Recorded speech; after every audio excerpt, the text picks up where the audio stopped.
There comes a moment in life when you realize that something in your relationship just isn't right. You wake up feeling emotionally tired, mentally drained, and strangely empty. You keep showing up, hoping that things will change, but deep inside, you know they won't. No matter how much you give or how many chances you offer, the relationship keeps hurting you more than it heals. And yet, for reasons you can't quite explain, you stay. You've probably tried to leave before. You've made promises to yourself, drawn boundaries, maybe even packed your things or blocked their number. But something always pulls you back. It's like you're stuck in a loop where every painful step is followed by a sliver of hope. One kind word, one moment of warmth, and suddenly you're questioning everything. Maybe it wasn't that bad. Maybe you were overreacting. Maybe they'll change this time. The truth is, most people don't stay in toxic relationships because they enjoy suffering. They stay because the relationship has triggered something deep and hidden inside them, something powerful and hard to understand. This kind of emotional bond doesn't form overnight. It builds slowly through moments of love mixed with fear, kindness laced with cruelty, and connection laced with confusion. It creates a psychological hold that becomes harder to break the longer you're in it. Toxic relationships don't always look toxic from the outside. They can start with intense passion, deep conversations, and shared dreams. But over time, things begin to shift. You feel like you're walking on eggshells. Your confidence starts to fade. You second guess yourself constantly. And instead of feeling loved, you feel like you're constantly trying to prove that you deserve love.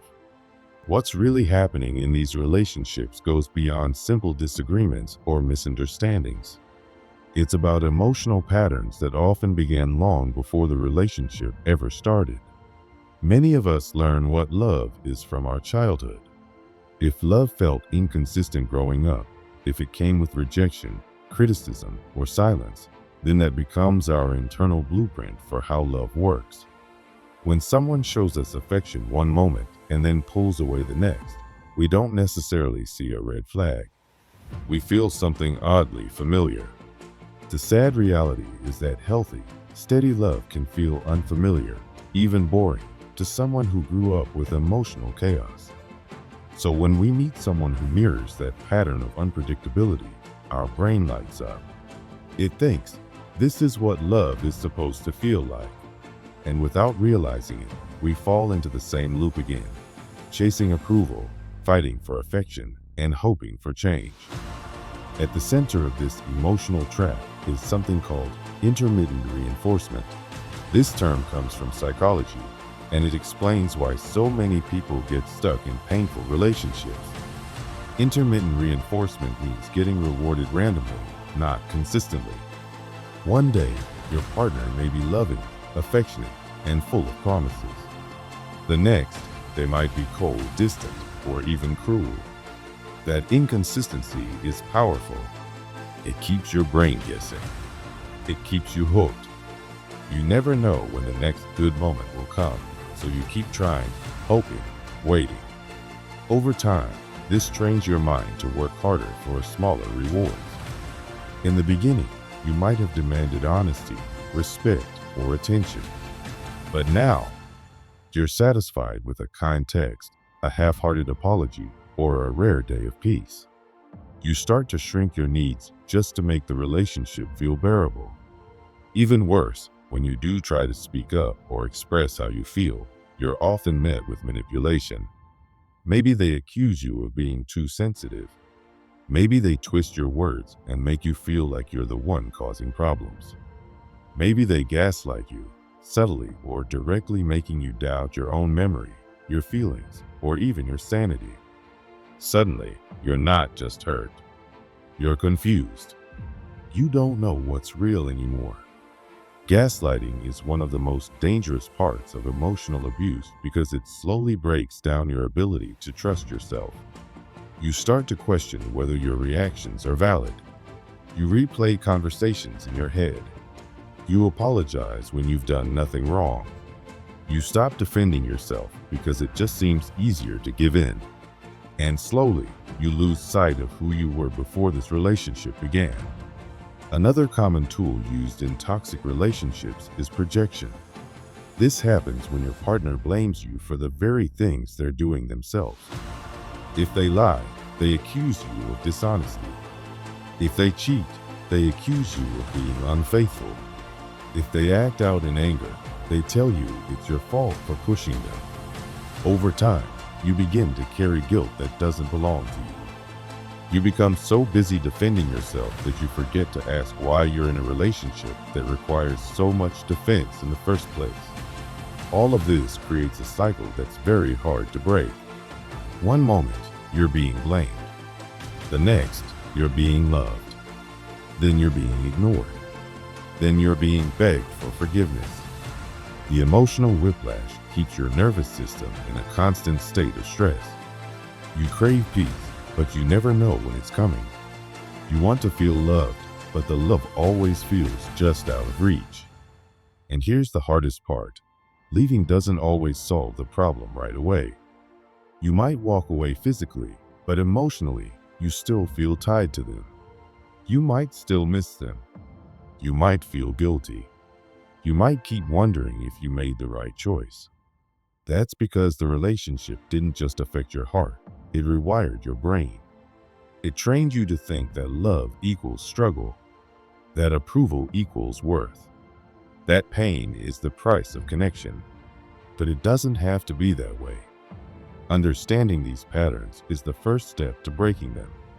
When you start to see the relationship for what it truly is, not for what you hoped it could be, you take your power back.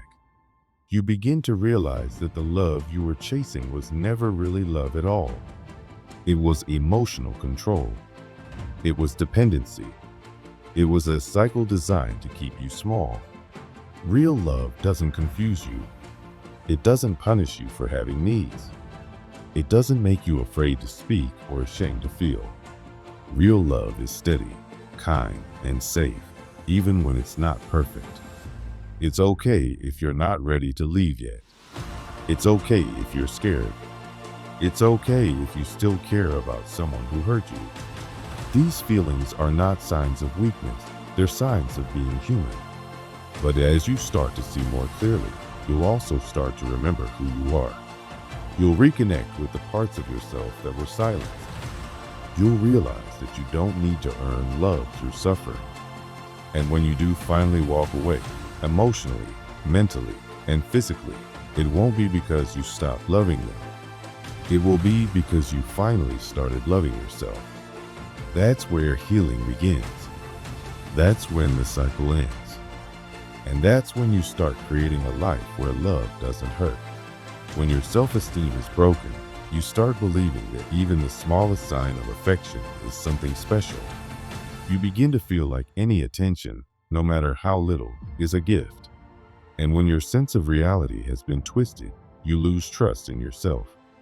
You stop listening to your own inner voice and start believing everything the other person says, even if it hurts you. You begin to think they know better than you. That's when you find yourself stuck, even though it's clear that this relationship is slowly destroying you. But why do we keep holding on when we know deep down that staying is hurting us? One of the biggest reasons is fear. The fear of being alone. The fear that this person is the only one who will ever love us. And on top of that fear, there's another powerful illusion, the idea that love can change someone. You start to believe that if you just love them enough, if you're patient enough, if you work harder, they will finally become the person you want them to be. Maybe you've told yourself things like, what if I never find anyone else? Or, what if no one ever loves me like this again? Or maybe you've thought, if I can just be a little better, maybe they'll stop treating me this way. These thoughts are common when someone's stuck in a toxic relationship. They come from fear and hope, two things that can keep you trapped for years.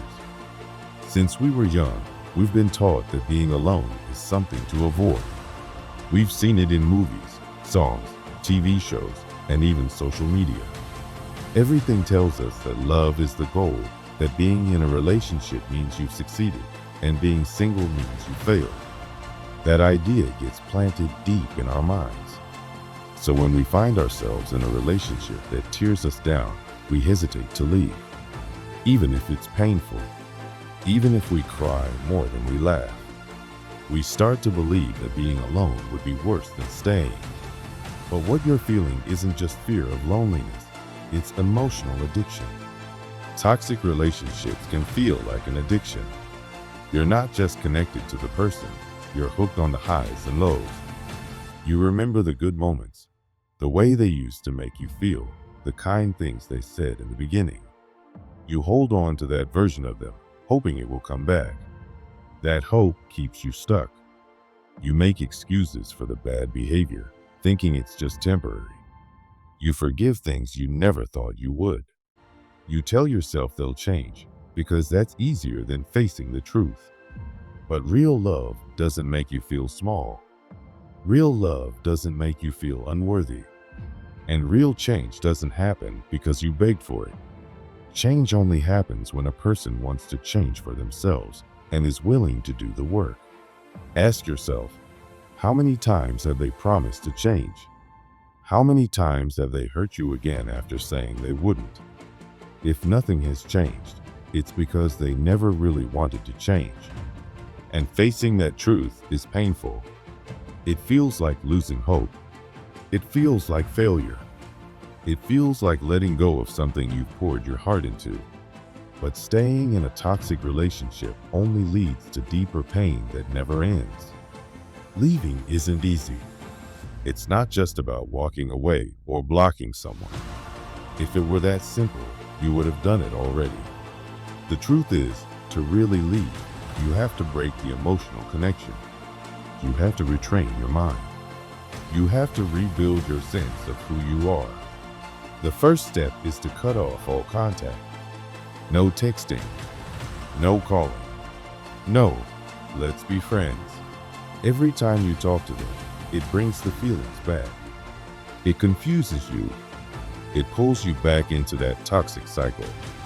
You might think you need closure, but what you're really looking for is one last reason to stay. The closure you want won't come from them. It has to come from you. When you go no contact, prepare yourself. The withdrawal will hit hard. You'll feel empty. You'll miss them. You'll doubt your decision. That's normal. Your brain got used to needing them to feel okay, even if they were hurting you. Now that they're gone, it feels like something's missing. But what you're feeling isn't love, it's withdrawal from a harmful pattern. During this time, it's important to stay strong. Your brain will play tricks on you. It will only remember the good times. It will tell you maybe you overreacted, maybe things weren't that bad. That's your addiction talking. Don't fall for it. Instead, create new habits.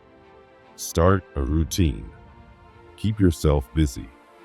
Go outside, move your body, talk to friends who support you. Do things that bring you peace. And most importantly, don't let yourself romanticize the past.